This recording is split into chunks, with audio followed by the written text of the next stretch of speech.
Here's the reality tonight. Anybody can get a date, and anybody can get married. You set your standards low enough, you can get it tonight. You look at an endless display of images of women, and even though you don't say it out loud to your friends, you start to assemble in your mind what you want. Well, I want her to have a chest like Kim Kardashian, but a rear like a gymnast. And we start to try to assemble the fantasy person like we're assembling a sandwich at Subway, right? Like, oh no, less of that, oh, I want him to have a lot of that, and I want him to, and we start assembling the fantasy person we love, right? I don't know. I want him to be tall, but not too tall. Just like taller than me. And I want him to be strong, but not like bulky. Like Ryan Gosling. I want him to look like Ryan Gosling, right? But I also want him to be funny. I want him to make me laugh, but not like funny all the time. Like I want him to be able to be serious. I want him to be like Ryan Reynolds funny. I don't know. And I want him to have some money. Like I don't need him to be like Mark Zuckerberg rich. I just need him to buy the things that I want. So like maybe like Goldman Sachs rich. If you describe your ideal person you marry, most of us describe an idealized version of ourselves. It's important that we get away from this consumer mentality because it's toxic. But the reality is there's a way we deal with each other where I just swipe through your images. I just evaluate the contours of your body so cavalierly. Number one is that when you create an epic fantasy person, no actual human being can measure up to that. We have all been chemically or surgically or digitally enhanced. And the more we gorge ourselves on images of human beings that have been digitally or chemically or surgically enhanced, the more we get disconnected from reality. Right? Proverbs 31 says, charm is deceitful and beauty is vain. It lacks substance. That we're basing the foundation of our marriage on things that do not last.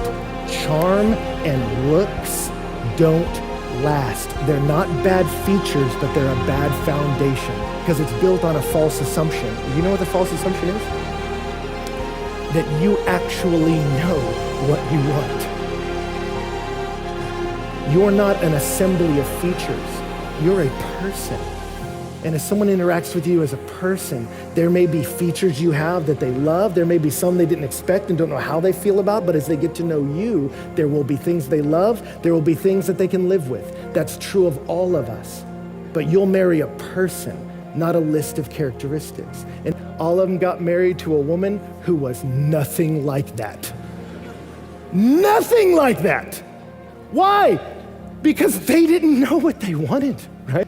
And so we determine who we link up and start dating based on if they're witty and if they're hot, based on charm and based on beauty. You go, he annoys her, she bothers him, they don't like hanging off. And when the allure of the sexual begins to wear off, they're gonna look up and say, I don't really like you.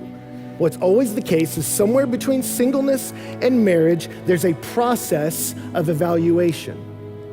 Now, much of the confusion I see in your generation is when we start to call this process a status.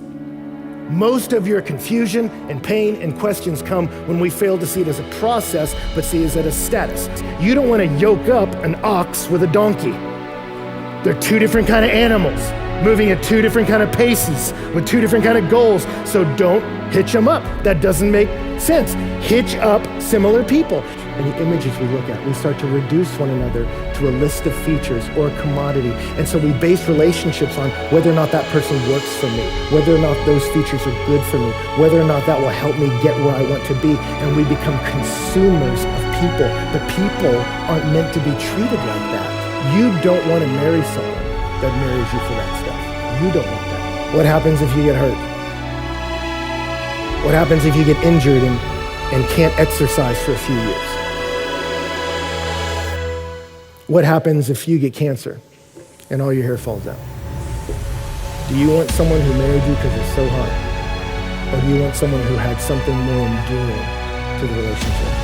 You don't want this. You want a guy who was the master of his lusts when he had no other allegiance to do it other than his allegiance to Jesus Christ. You want to marry a guy like that. Why? Because when you're in that moment, you don't have to worry about where he's spending his nights when he goes on business. You will live your days as a married woman without peace, and you will not feel safe. You will walk on eggshells. There'll be a fragility. When you build a marriage, it needs to be on firmer stuff. You want to marry someone who compliments you. I'm not meant to be a taker to use you to build up my life. I'm meant to be a giver, to use my gifts to build up human beings for the glory of God. That's what I'm meant to be, a giver, not a taker. That as I come in, I'm not looking to consume, I'm looking to contribute, to build up.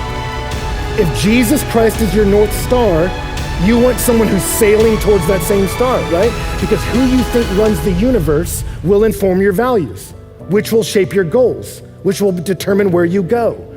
And so it's an issue of allegiance and direction. So 2 Corinthians chapter 6 says, don't be unequally yoked with unbelievers.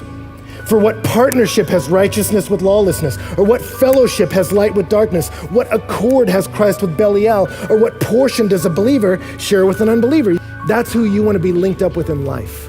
Not someone that you're trying to constantly pull along, but someone that you have to run to keep up with because they're making you better, right? That's who you want. Do I see in this person the fruits of the flesh, or do I see in them the fruits of the Spirit? Because this is what I want to live. Because the reality is, you might watch someone over time and see the depth of character and realize they become more lovely in your eyes. There is a process of evaluation, but this process is fraught with danger. I gotta get a relationship with God right before I'm ever gonna get a relationship with a guy and a girl right. I wanna get that right first. We don't wanna do evangel dating where you try to date someone to Jesus, and you don't wanna be the ministerial dating either. Well, he's a Christian, but he's a little raw, but if I just keep bringing him to church, you don't wanna drag that guy. So even if he really is a Christian, if he's not running at the same pace as you, you don't want that, right? That person, when you enter life with them, they will either double your effectiveness or cut it in half. You want to run with someone who will double it, right? You want to run with someone that makes you play your best game. That guys would marry a girl because she was cute, because she was hot, she was funny, she was witty, and they just linked up and said, we'll figure out the rest later. And as they got deep into it, they realized they wanted very different things. Or a woman married a guy because he was polite and he looked good in them jeans, right? But when they got into the biggest issues of life, they were not linked up with one another. And what do they always say at divorce? Well, we just went our separate ways. Yeah, you did. Because your allegiances were different. So your directions were different. You're gonna have differences in your marriage. You're gonna have things you don't line up on. She likes Pilates, you like racquetball. Who cares, right? But on major course determining issues in life, like the nature of the deity, you don't want to ask the question, well, what's the least common denominator?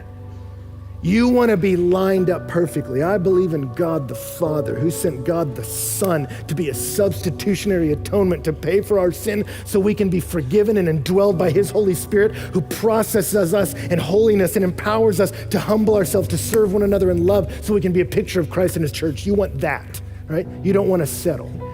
And ladies, I get so worried about some of you that get nervous about will I ever meet a guy, so you're willing to compromise. And let me tell you something, I heard a pastor say it and it's so true. He said, the loneliness of being single will not be assuaged by being lonely in a king-size bed, laying next to a guy who can't communicate with you about the biggest issues in life.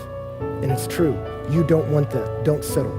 That's the second thing, a morally submitted believer, not just a believer in God, but a pursuer of God. Anybody can say they're a Christian. Hitler did. It doesn't matter to me one bit when someone says they're a Christian. I had a friend when I was in college get sexually assaulted by a guy who had a Bible on his coffee table and a little Christian bumper sticker on the back of his truck, right? Saying you're a Christian means nothing to me. The fact that you met him at a church or at Breakaway means nothing to me. You want to be linked up with a guy like that says there are ways of thinking, ways of talking, ways of doing things. I will not do it. And if all the guys are joking like that, I won't. If all the boys were doing it, I won't, because I have standards. But the words of God, I will meditate on them. That guy's gonna flourish no matter what the seasons bring. You wanna be linked up with that guy. And guys, you want a lady like Proverbs 31, that strength and dignity are her clothing. She smiles at the future. When she opens her mouth, there's wisdom there, and the teaching of kindness is on her tongue. She looks well to the ways of her household, doesn't eat the bread of idleness. Her children rise up and bless her. Her husband also praises her, saying, many daughters have done nobly, but you excel them all. Charm is deceitful, beauty is vain, but a woman who fears the Lord will be praised. You want to live in a house with a woman like that, right? He says, if you have someone who claims to be a brother, yet when it comes to money or sex or their words, they're willing to violate the tenets of Christ, he says, you stay away from that person. That's the most dangerous kind of person. You get out of there. You don't want that. So is he pressuring you sexually? You don't want that guy. You don't want that guy. You want someone who has an anchor of love and morality outside of himself, tethered in eternity. That's what you want. And guys, you want that too.